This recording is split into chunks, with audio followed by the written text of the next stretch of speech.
Hello and welcome back to another video. Today we are talking about Tropical Storm Javier, which has formed in the East Pacific. So right now Javier has maximum sustained winds of 45 miles per hour, minimum central pressure of 1,000 millibars, and is moving north-northwest at 13 miles per hour. Currently, the storm is just to the west of the Baja California Peninsula, and in that area, tropical storm watches are in effect for the entire peninsula. Now, this storm is projected to remain a tropical storm throughout much of the weekend, and then eventually go post-tropical right around noon Eastern on Sunday, and then eventually devolve into a tropical depression. But as of right now, it is passing by areas such as Cabo and moving as a tropical storm there. And you can see the wind extent here of those tropical storm force winds is pretty decent, so even for a 45-mile-an-hour storm. Now here's our arrival time of winds with wind speed probabilities turned on. You can see between now and Friday 8 p.m. Eastern time, which actually has already passed, there is a 100% chance of tropical storm force winds, but that slowly starts to go down. Not only is the storm going to start to weaken, you're also going to be seeing that uncertainty come into play as well. So areas just to the west of the Baja California Peninsula could be seeing some tropical storm force winds, but Baja California itself seems to be in the clear, even of that 5 to 10% mark. So here is the key messages. Number one is, although the center is expected to stay offshore, heavy rainfall from Tropical Storm Javier could lead to localized flash flooding in the Baja California Sur region. And tropical storm conditions are possible across portions of the Baja California Sur through Saturday.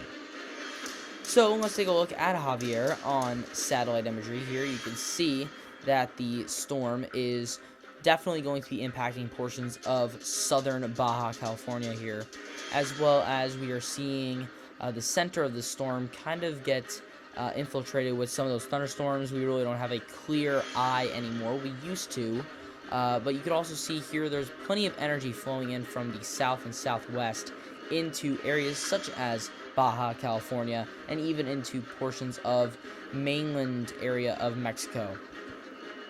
So the storm is slowly moving to the north-northwest, kind of paralleling Baja California at the moment, and that will continue until it starts to take a turn towards the west.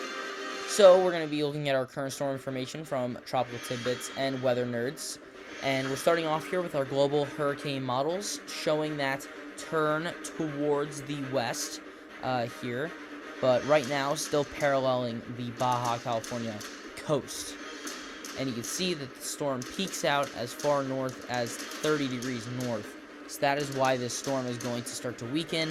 It's going to be in those cooler waters. It kind of already is in those cooler waters above that 20 degrees north parallel. The GEFS also shows that turn towards the west, as well as the storm weakening as it does so right now at 998 millibars, which is a pretty correct, pretty close. And eventually, as it turns, 48 hours from now, 1,003 millibars, 72 hours, 1,005, 120 hours, 1,009, and so on, getting progressively weaker from this point forward. The GEPS also shows something very similar. Within the next 24 hours, really no major change in the strength of the storm, but 48 hours, 1,003 millibars, 72 hours, 1,004, 96 hours, 1,005, 144 hours, 1,010 millibars, also showing the storm paralleling the Baja California coastline and then making that turn towards the west. Here is the European model, which is also showing that parallel of Baja California and eventually turning to the west right around 27 degrees north, as well as showing the maximum wind speeds here between 30 and 40 knots for about the next 48 hours before dropping into the 20 to 30 knot range, which is even below that tropical storm threshold. Speaking of tropical storm thresholds, here's our intensity guidance. The intensity guidance is showing that the storm is going to start to slowly start to get weaker after about 12 hours from now, slowly get weaker and devolve into a tropical depression between 24 and 60 hours from now, but most models have this dropping out of tropical storm force status here around 48 hours from now. So let's take a look at the GFS and the European model. So here's the GFS showing the storm paralleling the Baja California coastline and weakening as it does so. So right now at 995, then 997, moving into the 3rd on Saturday, 997, 998, 1,002 millibars here early in the morning on the 4th Eastern Time, and eventually starts to even lose some of that moisture that it has as well and completely devolves. That low pressure is gone by Monday. So definitely going to be a more short-lived storm, especially because it's so far north. The storm formed pretty far north. It's going to stay north. Really no opportunity here for this storm to gain strength over those cooler waters. So you can see here our wind speeds going to be slowing down here pretty significantly to the point where we're just going to be seeing a breeze from this storm. The European model also showing this starting to weaken, but at the same time really doesn't get above 1,000 millibars here until the 4th.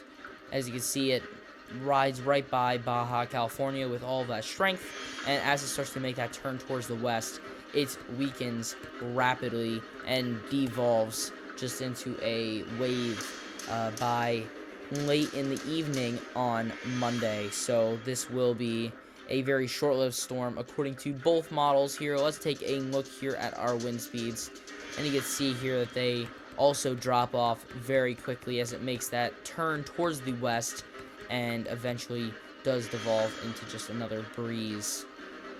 But that is all I really have for this storm. Kind of not the major storm that we're looking at here. That will be our next system in the East Pacific, and even could have impacts there on areas such as California, Arizona, New Mexico.